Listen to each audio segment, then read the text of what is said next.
एक सहज विषय बोलायचा होता. माहित नाही की ते मी बोलणं योग्य आहे का नाही, बट मला वाटलं ते योग्य म्हणून मी बोलते.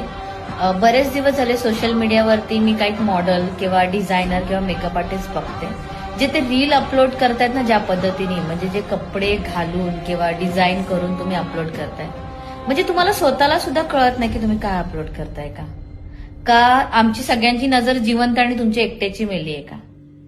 असं काही आहे का? म्हणजे काय भेटणार आहे त्या गोष्टी करून? तुमचे थोडेसे फॉलोअर्स आणि थोडा फेम, म्हणजे फ्युचरमध्ये तुम्ही तुमच्या मुलांना किंवा कोणालाही असं दाखवून देणार की बाबा आम्ही असं करून फेमस झालोय, असं करून आम्ही पैसे कमवलेत. त्या गोष्टीला अर्थ आहे? आज तुम्ही एखाद्या ग्रुपवर शेअर होता ना, तर तुम्ही ताई म्हणून नाही शेअर होतात, तुम्ही म्हणून शेअर होतात. आणि त्या गोष्टीसाठी काही स्त्रियांनी ना अख्ख्या आपल्या शरीराचे तुकडे तुकडे केले त्या पदवीसाठी, आणि ती पदवी तुम्हाला सहज भेटली. माहित नाही तुम्हाला त्याची लाज आहे का नाही, बट स्वतःला तरी कळतं का आपण काय करतोय?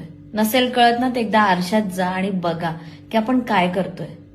आज मी छावा मूवी बघून आली.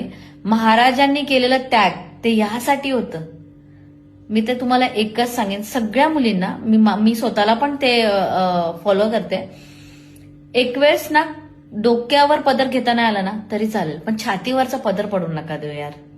कपाळात टिकली लावता नाही आली तरी चालेल, पण त्या मांड्या दिसून नका देऊ. पर्सनली आपण फिरतो, ठीक आहे, काय मॅटर नाही, आपण पर्सनली गोष्टी, पण हे सोशल मीडियावर जात आहे. गोव्याला गेल्यानंतर कोणी साडी घालत नाही, शॉर्ट्सच घालतात. आणि एकविरीला गेल्यावर कोणी शॉर्ट घालत नाही, हे साडीच घालतात. हे भान आपल्याला पाहिजे. आपण कुठे काय करतोय ऍटलिस्ट ते तरी कळू द्या.